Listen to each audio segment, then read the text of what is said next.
अगर आपने हमारे चैनल को सब्सक्राइब कर लिया है तो इसके लिए आपको तहे दिल से शुक्रिया, और नहीं किया है तो हमारा चैनल सब्सक्राइब करें और बेल आइकन को प्रेस करें। Thank you friends.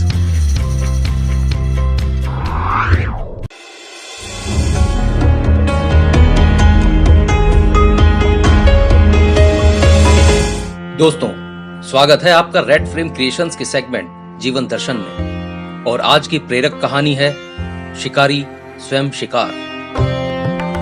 एक बार की बात है, महात्मा बुद्ध तपस्या में लीन थे। उन्हें तपस्या में बैठे हुए कई दिन बीत चुके थे। एक शिकारी वहां से गुजर रहा था, तभी उसकी नजर महात्मा बुद्ध पर पड़ी। शिकारी ने महात्मा बुद्ध को पहचान लिया। शिकारी ने महात्मा बुद्ध के बारे में बहुत सी बातें सुन रखी थी, पर वो महात्मा बुद्ध की बड़ाई से संतुष्ट नहीं था, इसलिए उसने बुद्ध की परीक्षा लेने की योजना बनाई।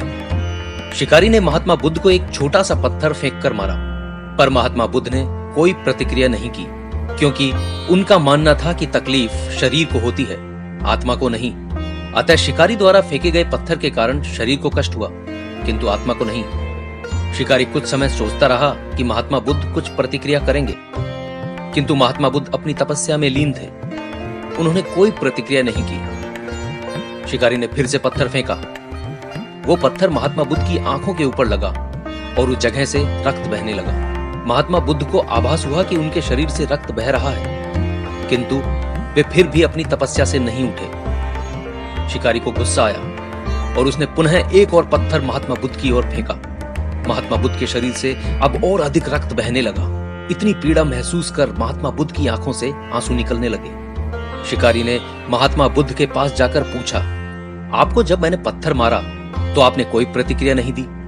तब महात्मा बुद्ध ने बहुत ही सहजता व सरलता के साथ कहा, मैंने तुम्हारे द्वारा किए गए अनुचित कार्य पर कोई भी प्रतिक्रिया इसलिए नहीं दी क्योंकि इससे मेरे शरीर को तो कष्ट हुआ, परंतु मेरे मन मस्तिष्क को नहीं। शिकारी अचंभित रह गया।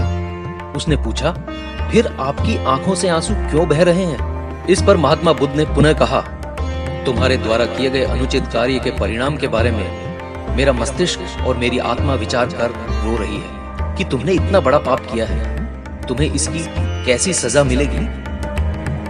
बुद्ध की बातों को सुनकर शिकारी महात्मा बुद्ध के चरणों में नतमस्तक हुआ और उनसे क्षमा याचना की। महात्मा बुद्ध क्षमाशील थे। उन्होंने तुरंत शिकारी को क्षमा कर दिया और अपना आशीर्वाद दिया। वो शिकारी महात्मा बुद्ध का आशीर्वाद पाकर एक महान व्यक्ति और साधक के रूप में जीवन व्यतीत करने लगा। दोस्तों, आपको ये कहानी कैसी लगी? कमेंट बॉक्स के माध्यम से अपने विचार हमसे जरूर शेयर करें और चैनल को सब्सक्राइब कर सपोर्ट करें। शुक्रिया दोस्तों, मिलते हैं अगली कहानी में। स्वस्थ रहें, सुरक्षित रहें।